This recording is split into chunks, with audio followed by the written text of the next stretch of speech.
Your organization, Advancing American Freedom, publicly opposed the nomination and, it turns out, the confirmation of RFK Jr. as the HHS Secretary. The United States right now is facing its single largest measles outbreak in 25 years. Do you trust his leadership in a moment like this one? Well, as you know, Caitlin, I'm pro-life. I don't apologize for it.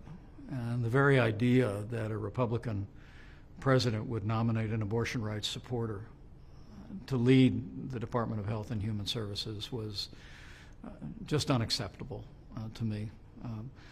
Policies regarding the sanctity of life, regarding conscience protections, all flow through HHS, and I had those concerns. Evidence recently with the Secretary's FDA chief, who said, despite promises that were made in the confirmation hearings, that they have no plans to even look into the harmful effect of the abortion pill on women across the country. And so that was the core of our concern. But as I said, I've got 4 grandchildren, going on 5, coming this fall. Congratulations. Thank you. And measles is a very serious disease, particularly for small children, and we should send no message across America other than to encourage parents at the time that young children are able to be vaccinated to get that measles vaccine. It's a completely preventable disease, and I do have concerns that we have a secretary at HHS who has had a lifetime career of undermining public confidence in vaccines. We should have the opposite. And I hope that we continue to hear voices around the country that speak into this moment for the sake of our kids and our grandkids. I mentioned the reason that we're here and why you were getting this award, and it's because of how you acted and what you did, or to the president's chagrin, did not do on January 6th. And when you were recounting that day during your speech last night, the line stood out to me where you said the only heroes that you saw that day were wearing uniforms, meaning the officers who were there protecting the Capitol and protecting you and others. What should it say to the American people then that President Trump pardoned the people who were convicted of assaulting police officers that day? Over the last 4 years, I've had people come up and thank me for what I did that day. But I've said 100 times, the only heroes I saw that day were wearing uniforms.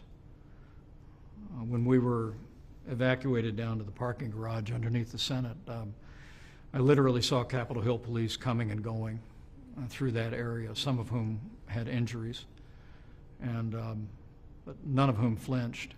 I mean, it was clear that our Capitol Hill police, the security at our Capitol, was caught off guard by the massive riot that ensued, but their courage, their bravery should be heralded for generations to come, because they secured the Capitol and allowed us to reconvene the very same day and complete our work under the Constitution.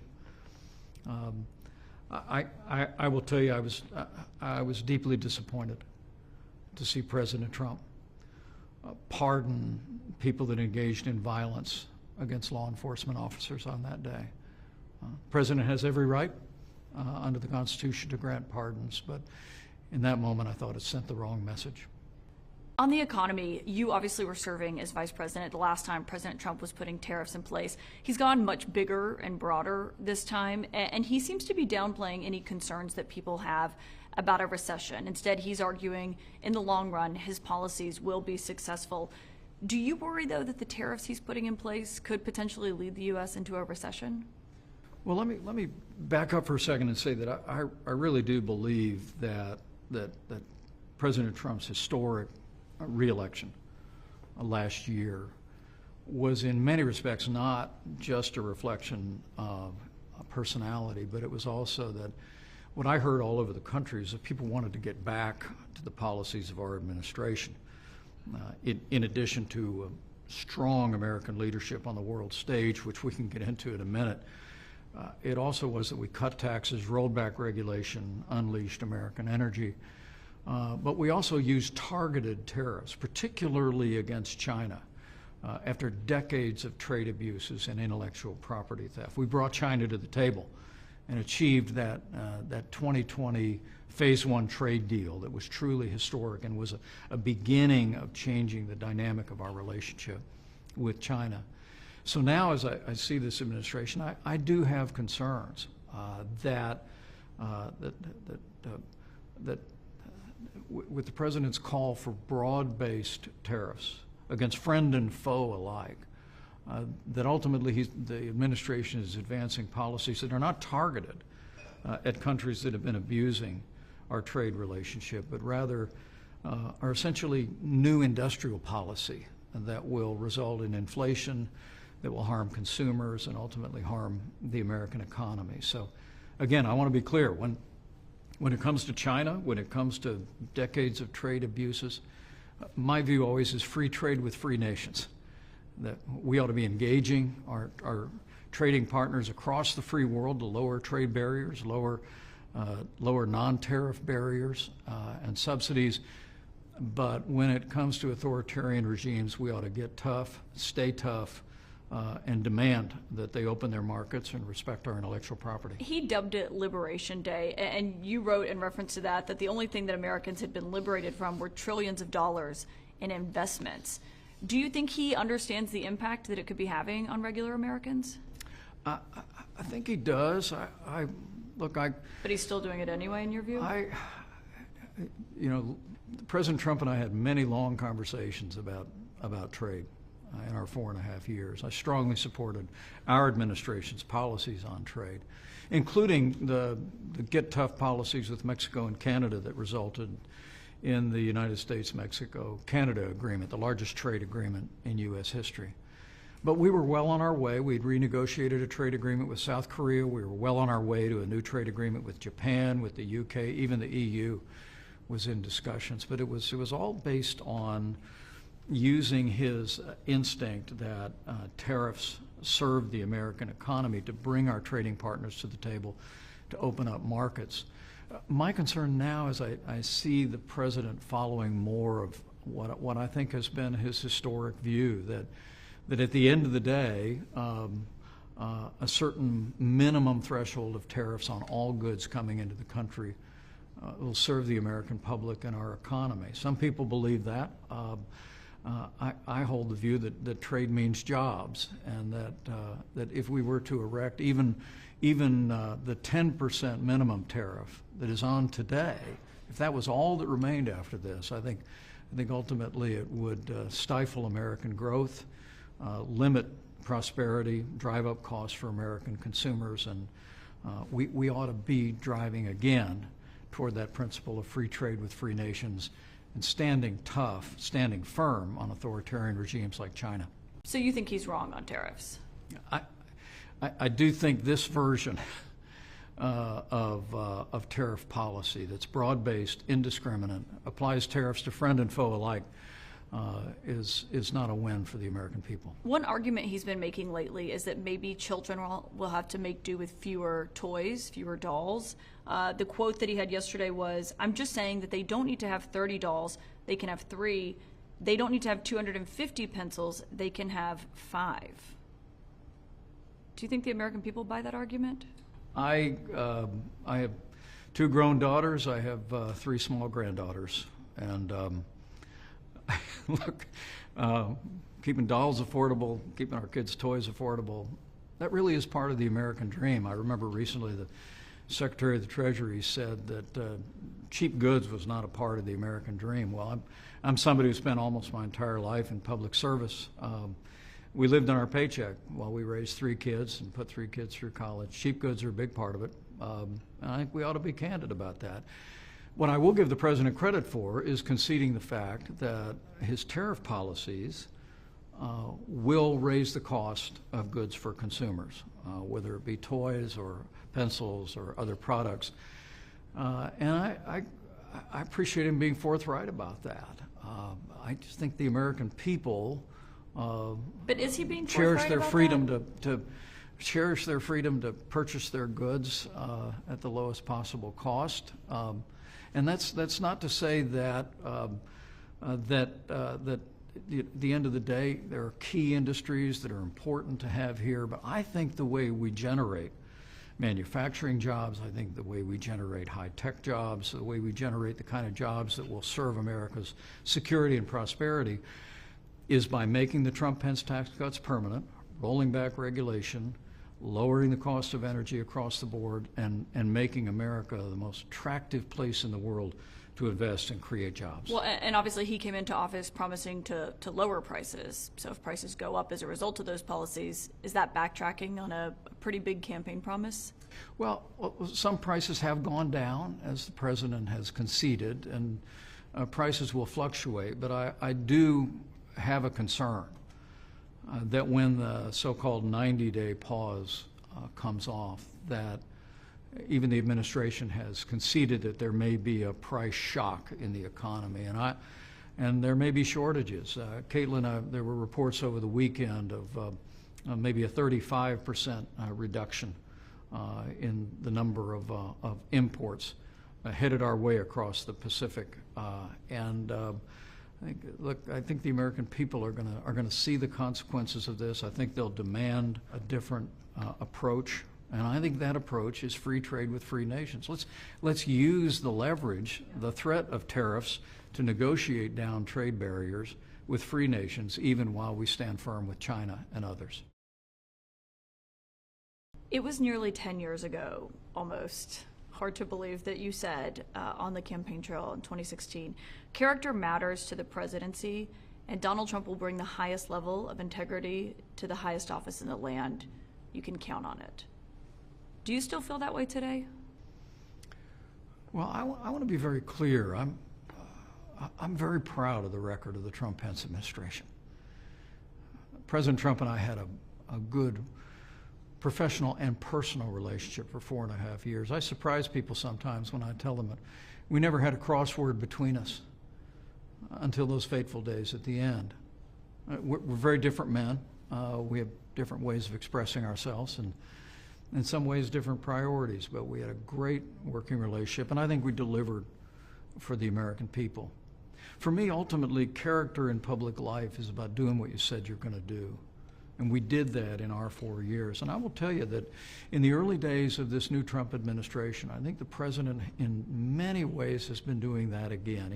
He's delivered on securing the border. He's restored morale in our military, where now recruitment in our military, having been flagging over the last several years, is now exceeding goals in every branch of our service. We took the fight to the Houthis on their soil on our terms and fought back after the Biden administration had largely abandoned the region. And I think all those steps give evidence of the fact that President Trump is keeping his word to the American people, just as we did. Where I'm going to continue to seek to be a voice as a happy warrior and the conservative that I've always been is where I see this Trump administration departing from the successful policies of our administration, whether it be making the tax cuts permanent, when some in and around the administration are talking about actually raising the top marginal rate, a move that would be an enormous tax increase on small business owners across this country. Where I see the wavering support for Ukraine, it contradicts the strong leadership on the world stage that President Trump and our administration provided in our first 4 years. And where I see a marginalizing of the right to life, both in personnel and in policy decisions, and that's different from our administration. What do you attribute those changes to? We stood strong for the right to life. What do you attribute those changes to? I mean, if those were the policies when you were there, and this is what's happening now, is it because you're not there? Is it staffing, or is it the president himself that's changed? Well, I can't account for it. I know that it's true to say that personnel is policy. We had a diversity of views around the president. His leadership style was to put a lot of people around that resolute desk in the Oval Office, hear a lot of ideas, and I hope even from the outside that I and others can maybe give the president another thought, remind him of the policies that succeeded in our administration, that created security and prosperity and strengthened the values of the American people, preserved our liberties and our courts. And whatever the future holds for me, I'm going to try and be a consistent voice for those conservative values that I think are not only the right policy for the Republican Party, but I think they're the best way forward for a boundless future for the American people. Vice President Pence, thank you for your time. Thank you, Kate. You have been very outspoken on foreign policy, especially when it comes to the war in Ukraine. You've traveled to Ukraine, met with President Zelensky. When President Trump says that he thinks President Putin wants peace, do you agree with that? Well, I think if the last 3 years teaches us anything, it's that Vladimir Putin doesn't want peace, he wants Ukraine. And the fact that we are now nearly 2 months following a ceasefire agreement that Ukraine has agreed to, and Russia continues to delay and give excuses, I think confirms that point. Look, I've met Vladimir Putin. I have studied his leadership in Russia over the decades, and I really believe that Putin only understands power. And it's the reason why in this moment we need to make it clear that the United States is going to continue to lead the free world to provide Ukraine with the military support they need to repel the Russian invasion and achieve a just and lasting peace. The wavering support the administration has shown over the last few months, I believe, has only emboldened Russia. We continue to see their brutal assault on civilian populations, claiming innocent lives. Now, let me be clear, this is not just about Ukraine for me. I mean, I really do believe that if Vladimir Putin overruns Ukraine, it's just a matter of time before he crosses a border where our men and women in uniform are going to have to go fight him. I mean, Latvia, Lithuania, Estonia are all NATO allies, and if Russia crosses those borders, we have a treaty obligation to engage them militarily. I hold, as we sit here at the Kennedy Library, I hold to that old Reagan doctrine that if you're willing to fight our enemies on your soil, we'll give you the means to fight them there so we don't have to fight them.